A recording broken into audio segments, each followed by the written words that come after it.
Well, good morning, everybody. It's time for morning manna, and this morning, it is wilderness living part one.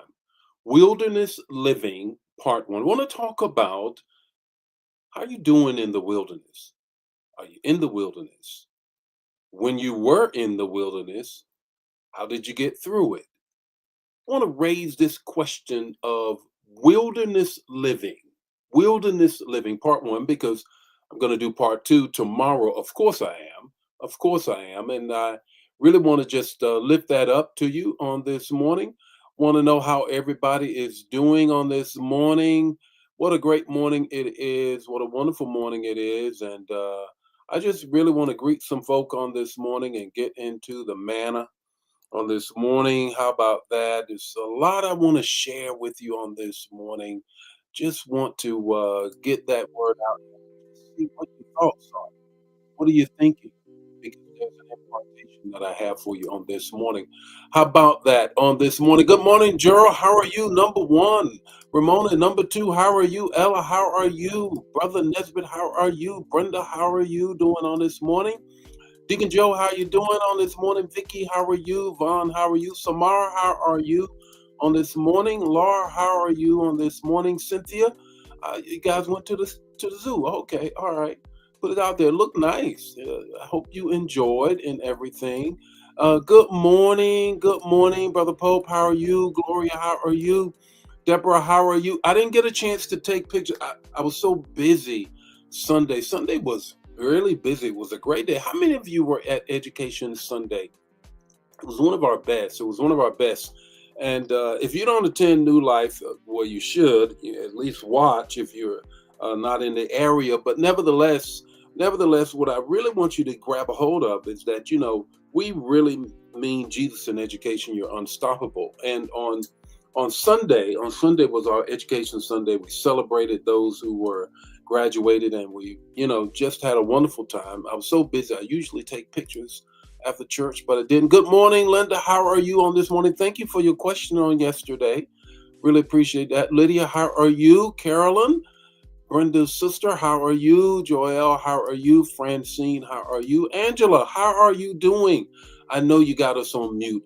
Not on mute, but whatever, so you can watch and still work. But thank you for tapping in here on this morning. Good morning, Ann. How are you? Dawn, how are you on this morning? DK is in the house. DK is in the house. Can we just shout out DK for a moment? He went, he's a missionary, powerful man of God, intellectual, part excellent, but more than that, just somebody that loves Jesus and has a family that got back from overseas and everything. Was so happy for you. Good morning, Coach. Dagny, how are you? Said Alton Parade with family. How about that? Nice. Cynthia, how are you? Said yes, you were there. Yep, it was a wonderful Sunday. Yeah, if you missed it, it was really good. I got to have him back. He's been twice, but he sees himself every time. I told him he has to three-peat after then we'll get another one. But he's really good at it. Good morning, Minister Sent. How are you on this morning? Jewel, how are you? Verena, how are you on this morning? Get it here. There we go. Good morning, Elder Jan. How are you? Yes, everybody is saying, hey, DK, look at the shout outs for you, DK. You have been missed. We are so glad that you are back, got your family.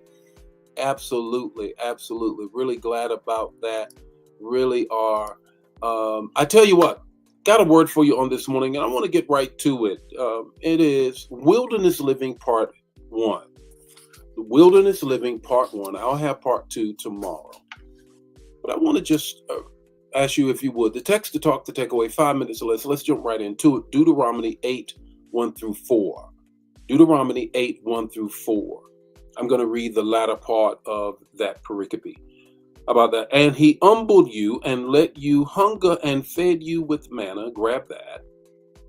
Which you did not know, nor did your fathers know. Okay.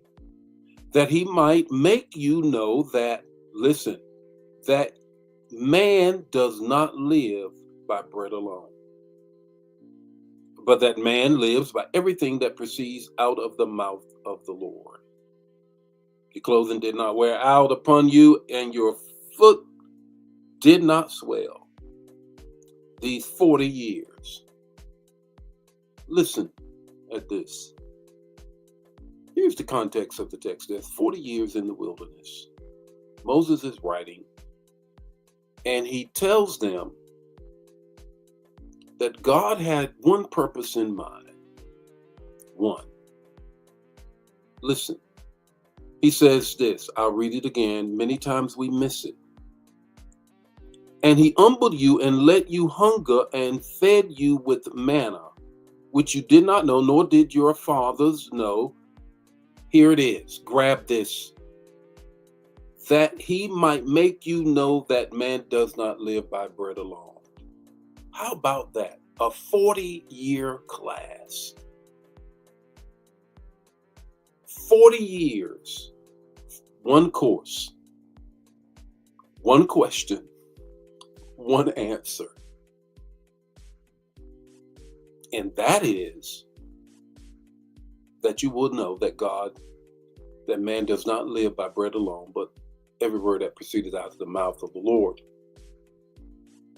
What are the things that we can learn? There's three things that I believe that we can learn with respect to the wilderness that we may find ourselves in. One is wilderness presents choices. It's not a wilderness if there are no choices. Many times you think that what you're dealing with and going through is so overwhelming because there's choices. We'll get to them in a moment. But what in part makes it a wilderness is that there are choices. Number two, the choices are between danger and promises. Danger and promises. If I choose to go after the promise, or I'm confronted with the danger. I don't know what a sunshine day is until it rains. I don't know what it means to feel good until I have felt bad. And I don't know what he will do until I am confronted with the problem or the promise. Watch this. We're in the wilderness and we're going somewhere with this. Here's the third thing I want you to grab a hold of. Wilderness does not produce happy endings, but trust in God. The whole purpose of the wilderness is not that they live happily ever after, and they do, and they will. But the purpose of the wilderness is to bring you to a place of trust in God. For man does not live by, I'm giving you manna every day. There's clothes on your back in the wilderness every day. Shoes on your feet in the wilderness every day. That's not the point. The point is that to bring you to a place of trust. What's your takeaway? Here's your takeaway. What lesson is God trying to teach you in your wilderness moment? What lesson is God trying to teach you in your wilderness moment? You better hurry up and turn in the paper so that you can get a passing grade. The Lord be with you today. May his face shine upon you and give you peace. I'll have Wilderness Living Part 2 tomorrow. Share the manna. If it bless you, bless somebody else. Don't keep it to yourself. I'll see you tomorrow morning with more morning manna and our 7:15 prayer call. Bye now.